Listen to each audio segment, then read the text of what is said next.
Mark, we'll start with a quick fire round. I'll give you some names and you tell us whether we should be paying any attention to them or not. Linked with Stoke this week, Lassina Traore from Monaco.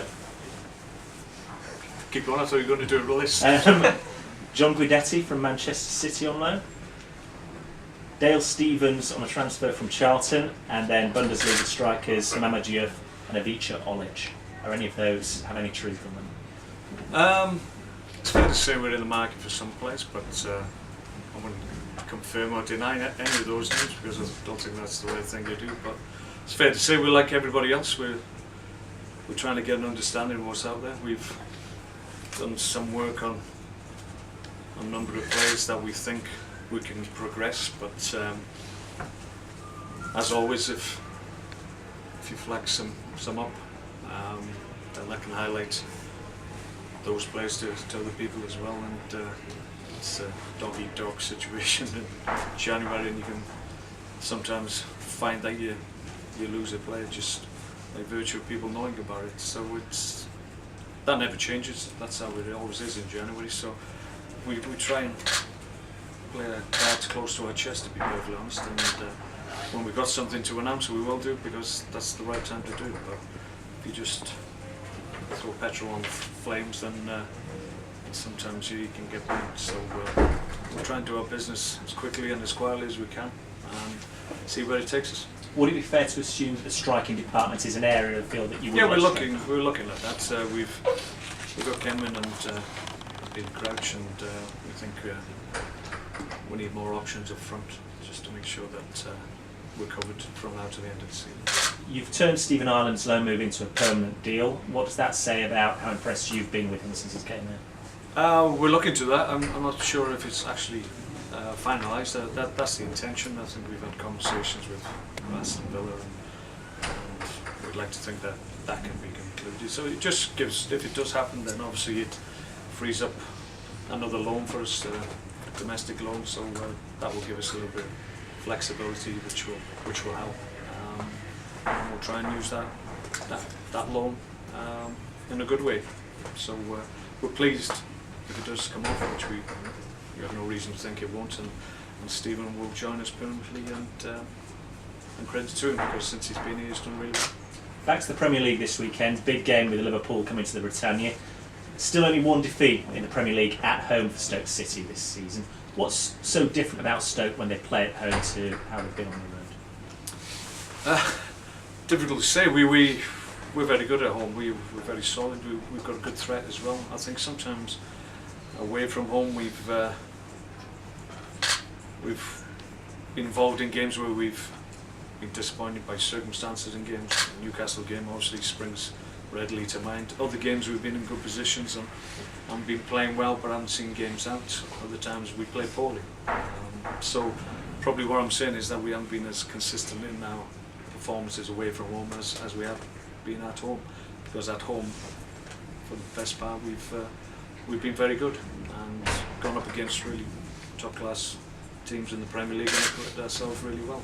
So we need to change that around, because away form will be key for us in coming weeks. But I feel certain if we continue in the same vein in terms of our home performance, and that's going to help our away performances anyway. So we've got to maintain how well we're playing at home. If we do that, then away performances and results will follow, I'm sure. When you reflect on that opening day of the season game at Anfield, you lost it 1-0 of course, but had chances, most notably late penalties. It's still a reflection you have tinged with disappointment. Yeah, we've had a number of games like that. I think the abiding memory of the Liverpool game was basically that we all felt we'd acquitted ourselves really well. We'd made a good impression. We were very much in the game. Had an opportunity to take something out of the game, obviously late on. Unfortunately, John missed the penalty, but we felt coming out of the game really positive in terms of our own performance. But it was fair to say at the time, I think we all recognised that Liverpool were going to have a good season, and we discussed it, and I remember doing so, discussed it almost immediately after the game, that almost everybody, players and staff at Stoke, felt that Liverpool looked in good nick and were likely to have a good season just by virtue of their movement and their play and their technical abilities. So the progress they've made this year really hasn't surprised anybody here, because we saw it in evidence in the first game of the season. That was your first competitive game in charge of Stoke as well. Played 20 now in the Premier League. How much has this squad of players come on? How different are Stoke to that game? Well, we've got a better understanding of what we're trying to do and what we're trying to achieve. Obviously, it was first time out, and at times we probably overplayed on occasions, and other times where we didn't play when we should have done. So it was about, certainly in the early start of the season, about getting the balance right in terms of making sure we're trying to play in a certain way, but doing it at the right time and in the right areas. And we've become better as a team in that respect, as you would imagine, because we've had more time on the training ground, played more games, so we're more adept at what we were trying to do on the first day of the season. So I think we've come a long way. I've said that on numerous occasions. I think we've progressed as a team. I feel confident that we'll continue in that same vein in the second half of the season. When you look at Liverpool, obviously Steven Gerrard played in the FA Cup win for them last weekend. Dean Sturridge is going to be available for selection as well. As two players go, along with Luis Suarez, how important are they, and how much more difficult does it make for you as an opposing manager to prepare for them?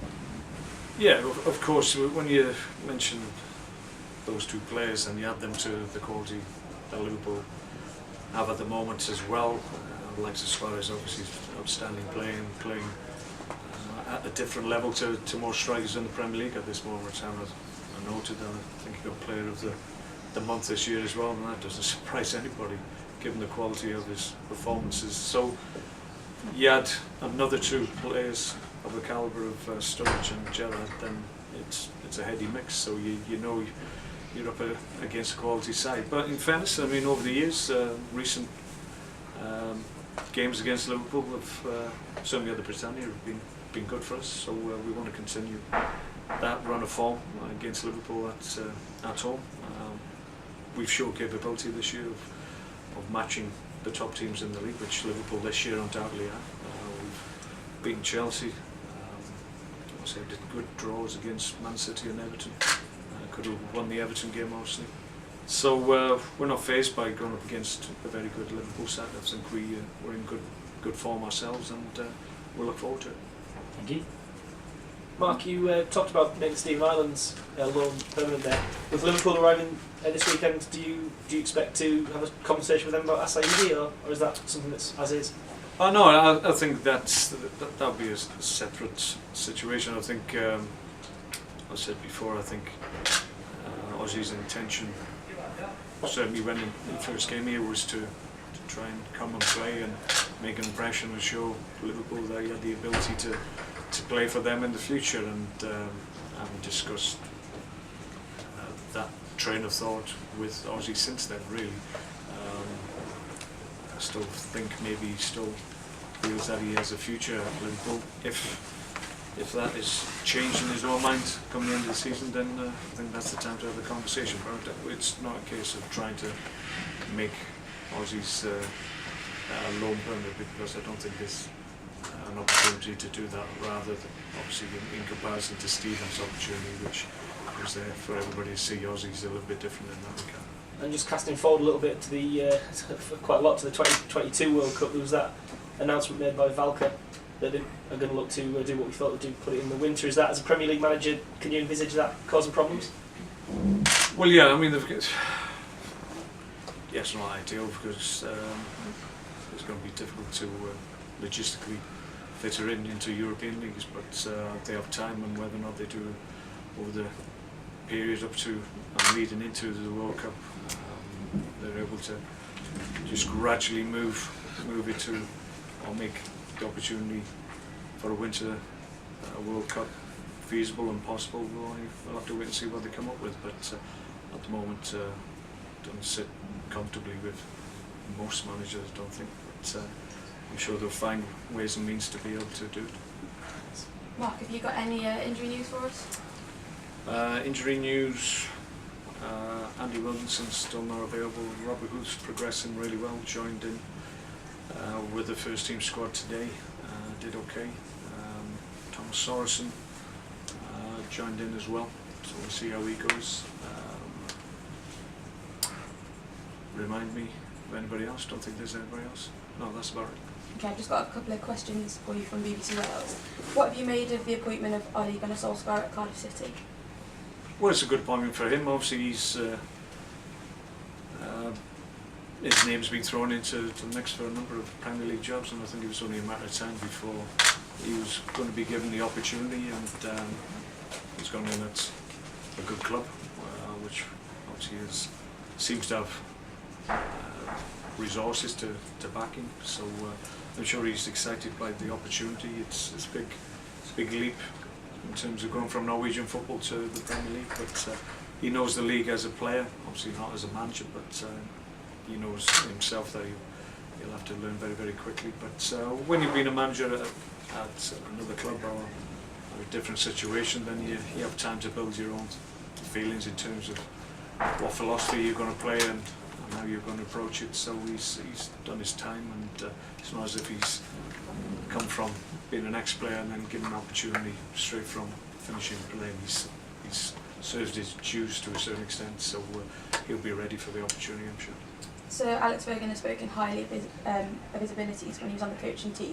Do you think that will help him succeed in the job at Cardiff? Yeah, I'm sure it will. He's, by all accounts, very conscientious, and he's had deliberate success as well, so he'll understand what's required and what's needed, and have strong views in terms of how he wants his team set up, I'm sure. So I wish him well. Just one more about the game on Saturday. After the Leicester game and Kenwyn getting a goal, does that kind of put him in your thoughts for the game at the weekend? Yeah, Kenwyn's always in my thoughts, because, as I said, we've really, as out and out strikers, we've probably only got Peter and Kenwyn himself, so he's had to be patient, and I felt I owed it to him to give him an opportunity against Leicester, albeit he hasn't played many Premier League games of late, but that's only as a consequence of Peter Crouch playing well. So it was good to see that he was still in fine fettle and made an impact in the game, so it shows that he's trained correctly and he's ready when called upon. Mark, Stoke last season beat Liverpool at home 3-1, and the last time I think you played them at home was when you were at QPR and you beat them 3-2. Is that the double reason why Liverpool should have probably more to fear than Stoke on Sunday?